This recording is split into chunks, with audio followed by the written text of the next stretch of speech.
What's up, fellow movie watcher and story lover? Today I am talking to you about the best Legend of Korra season.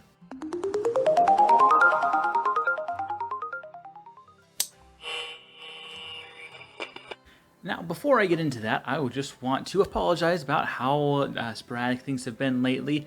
Did graduate, we moved. As you can tell, the set's a little bit different. Bookshelf, it's the same, so that's good. But we've been kind of up in the air lately, and I'm really hoping to get this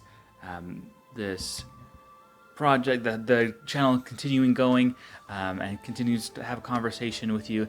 And I really hope that you will subscribe, and when you like it, leave a like, and we'll continue the conversation. So, Legend of Korra.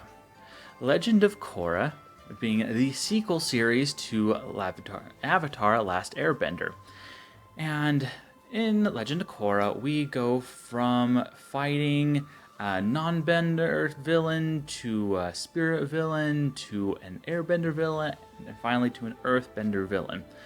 And it's up for debate which one is the best. I am ranking these, and I'll go ahead and show you my ranking, or tell you my ranking, and explain a little bit about why I think the best series is this ranking.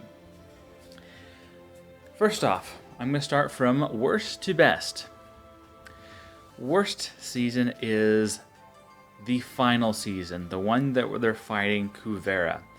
And in my opinion, here's the thing. A lot of what I didn't like about this was the villain wasn't very compelling, in my opinion. Kuvera was, don't get me wrong, she was a fantastic fighter. She's really good at what she does.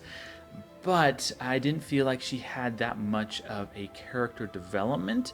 She started off the very first season, you're able to see that she is the villain. And Bolin is such an idiot. We love him, we love a little idiot, but it's very obvious that she's a bad guy. And there's not often that suspense, and there's a very clear cut that she was the villain and she's bad, so therefore she needs defeated. Another thing I didn't really like was the final couple of seasons where they had the big mega mecha tank, the Walker. I did not enjoy that. I'm not a huge anime fan, but that was just a little bit too much in my opinion, and I could have done without the huge Walker. Anyway, I did not enjoy that particular thing. But all in all, I just felt like all the character development was flat. And the big world philosophy thing that they were going over wasn't that compelling in my opinion. Maybe I'm wrong. Leave a comment. The next best season, so number 3, was season 2, which is where they are having this Book of Spirits, and so there are some redeeming things about this series. You get to not know a lot more about the Water Tribe and the spiritual realm as well. Oh, the best 2 episodes was where they explain and show the origin of the Avatar Juan, which was super fantastic. I love those two episodes. I was really I'm glad they went into the origin of that. That being said, the rest of it was just kind of muddled. I wasn't super enthusiastic about a lot of the side characters.